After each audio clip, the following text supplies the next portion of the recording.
शंभवे गुरुवे नमः। शंभवे गुरुवे नमः। शंभवे गुरुवे नमः। सभी गुरु बहनों और गुरु भाइयों को मेरा प्रणाम। ब्रह्मांड में व्याप्त समस्त शक्तियों को मेरा प्रणाम। हम सब के गुरु भगवान शिव को मेरा प्रणाम। प्रस्तुत है पुस्तक हरिंद्रानंद एक आध्यात्मिक अनावरण, अनमिल आखर, पृष्ठ संख्या 204। हवा के दबाव के विरुद्ध जब आप आते हैं तो एक अजीब सी गुदगुदी होती है। शायद पक्षियों को ईश्वर ने यह नैसर्गिक गुण दिया है, तभी तो उन्हें ऐसा नहीं होता होगा। बादलों के साथ और बादलों के बाद जब हवाई जहाज उड़ रहा होता है, तब छोटी सी खिड़की से बाहर देखने का आनंद ही अलग होता है। ढलते सूरज का प्रकाश जब बादलों से छन कर आता है तो दृश्य मनमोहक और मनोरम रहता है। उद्देश्य जब व्यापक होता है तो मन इस तरह के दृश्यों को खोजता है। वरेण्य गुरु भ्राता भी झरोखे से बाहर देखते हुए मंद मंद मुस्कुरा रहे थे। फ्लाइट दिल्ली के इंदिरा गांधी हवाई अड्डे पर लैंड कर चुकी है। साहब सपत्नीक थे। वैसे शिव शिष्यों की एक छोटी टोली भी थी। देश की राजधानी दिल्ली, विशालतम लोकतंत्र का वाहक भारत और उसकी आन बान शान की धोतक दिल्ली। नीलम आनंद की तबीयत बहुत दिनों से खराब चल ही रही थी, इसलिए सर्वसम्मति से यह निर्णय लिया गया कि दीदी को दिल्ली के एम्स अस्पताल में दिखला दिया जाए। पटना के डॉक्टरों ने भी उनकी किडनी में शिकायत बताई थी और दिल्ली रेफर कर दिया था। डॉक्टर अमित कुमार, जो उनके दामाद भी हैं, की देखरेख में अखिल भारतीय आयुर्विज्ञान संस्थान में भर्ती करवा दिया गया। वहां अस्पताल के बिस्तर पर लेटे हुए कुछ लोगों के साथ बातचीत कर रही दीदी ने देखा कि बगल में एक अधेड़ उम्र की महिला दर्द से कराह रही है। उन्होंने उनसे उनका कष्ट पूछा तो उसने बताया कि उसे ब्लड कैंसर है। ममता की प्रतिमूर्ति की ममता जाग उठी। दूसरों के दुख दर्द में स्वयं को दुखी और दूसरों की खुशी में अपनी प्रसन्नता तलाशने वाली नीलम आनंद का शरीर स्वयं ही अस्वस्थ था। दूसरों को रोग मुक्त करने की चाहत उन्हें जाने अनजाने स्वास्थ्यगत परेशानियां देती रहती थी। वैसे भी दूसरों के कष्ट को हर कर दुख दर्द खुद दर्द झेलने में इन्हें महारत हासिल थी।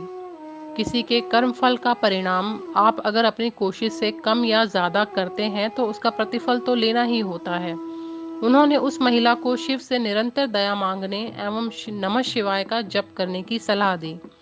महाकाल का शिष्य स्वयं उपाय बता रहा है तो काल की पकड़ तो ढीली होनी ही थी।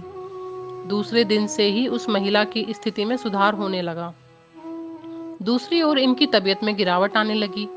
उनकी बिगड़ती स्थिति को देखकर साहब ने पूछा कि आपने किसी से बात की है क्या? वे भांप चुके थे कि अचानक इनकी तबीयत ज्यादा कैसे खराब हो गई। पहले तो दीदी टाल गईं उनकी बात को, फिर धीरे से कहा, जी मेरे बगल वाले बेड पर जो औरत थी उसे शिव शिष्य बनाए थे। वो असहाय दर्द से परेशान थी, इसलिए नमः शिवाय भी करने को कहा था। उसी के बाद तो वह बेहतर महसूस करने लगी और देखिए ना, महादेव की ऐसी दया हुई कि डॉक्टर ने उन्हें डिस्चार्ज भी कर दिया। यह सुनते ही हरिंद्रानंद ने अपना माथा ठोकते हुए कहा, ये आपने क्या किया?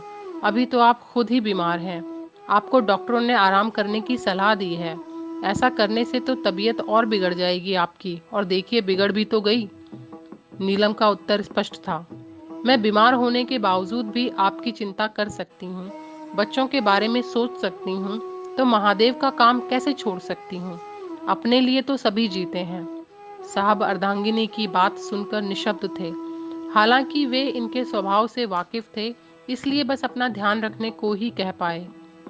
2 दिन बाद जब नीलम की जांच का रिपोर्ट आया तो पता चला कि उनकी दोनों किडनियों ने काम करना बंद कर दिया है। अब उन्हें डायलिसिस की आवश्यकता है। डायलिसिस खून को साफ करने की डॉक्टरी तकनीक है जो मशीन के द्वारा संपन्न होती है। पत्नी के जीवन पर आई विपदा से साहब मर्माहत हुए, पर उनका तो मूल मंत्र ही है, रहना नहीं देश बेगाना। दीदी की डायलिसिस करवाने के बाद तीसरे दिन उन्हें लेकर लोग वापस पटना आ गए। पूस का महीना, कहने की आवश्यकता नहीं कि सर्दी किस हद तक होगी।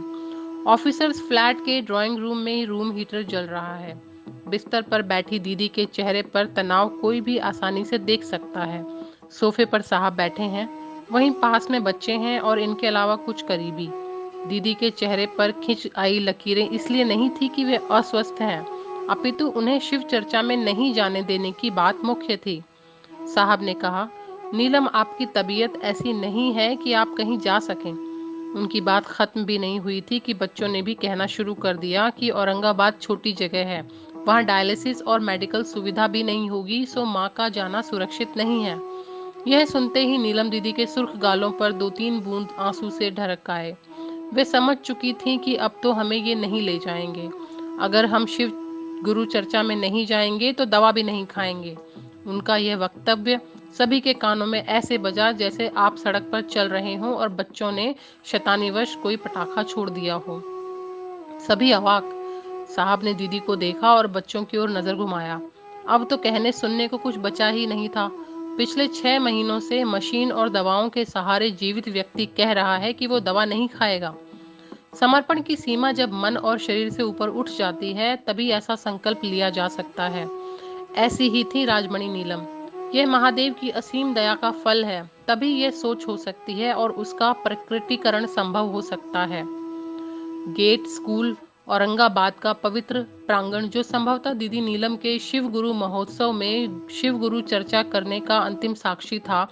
वैसे तो सन 2005 के अप्रैल माह में वे बक्सर में होने वाले 1 दिवसीय शिव गुरु महोत्सव में गई थी, पर उन्होंने शिव चर्चा नहीं की थी। मगही भाषा का क्षेत्र होने के कारण दीदी का स्नेह था औरंगाबाद के साथ, क्योंकि मनातू की बोली भी यही थी। उनके अस्वस्थ होने का गम उनके चेहरे से तो प्रतीत नहीं हो रहा था, परंतु करीबी लोगों के चेहरे भी यह बयां कर रहे थे कि हमारी दीदी बीमार है। 2 लोगों के सहारे मंच पर दीदी जाती हैं। उनका चेहरा प्रदीप्त हो गया था। नीलम आनंद का यह कथन, आप शिव गुरु का कार्य ईमानदारी से करें, मैं साई की तरह आपके साथ रहूंगी, शरीर में रहूं या न रहूं। पुनः जोर देकर उन्होंने दोहराया, ईमानदारी से। सभी गुरु भाई बहनों को मेरा साधुवाद। उनके ये शब्द आज हजारों लोगों का संबल है। यह आज भी उतना ही प्रासंगिक है जितना 26 दिसंबर 2004 को था। आज के लिए इतना ही। आप सभी गुरु बहनों और गुरु भाइयों को बहुत बहुत धन्यवाद, बहुत बहुत आभार। जागा जागा महादेव, गादा महादेव, जागा जागा महादेव और जगदा महादेव, आदि गुरु महादेव, जगत गुरु महादेव, आदि गुरु महादेव, जगत गुरु महादेव, सब देवों के देव मेरे गुरु महादेव, सब देवों के देव मेरे गुरु महादेव, जागा जागा महादेव और जागा दा महादेव।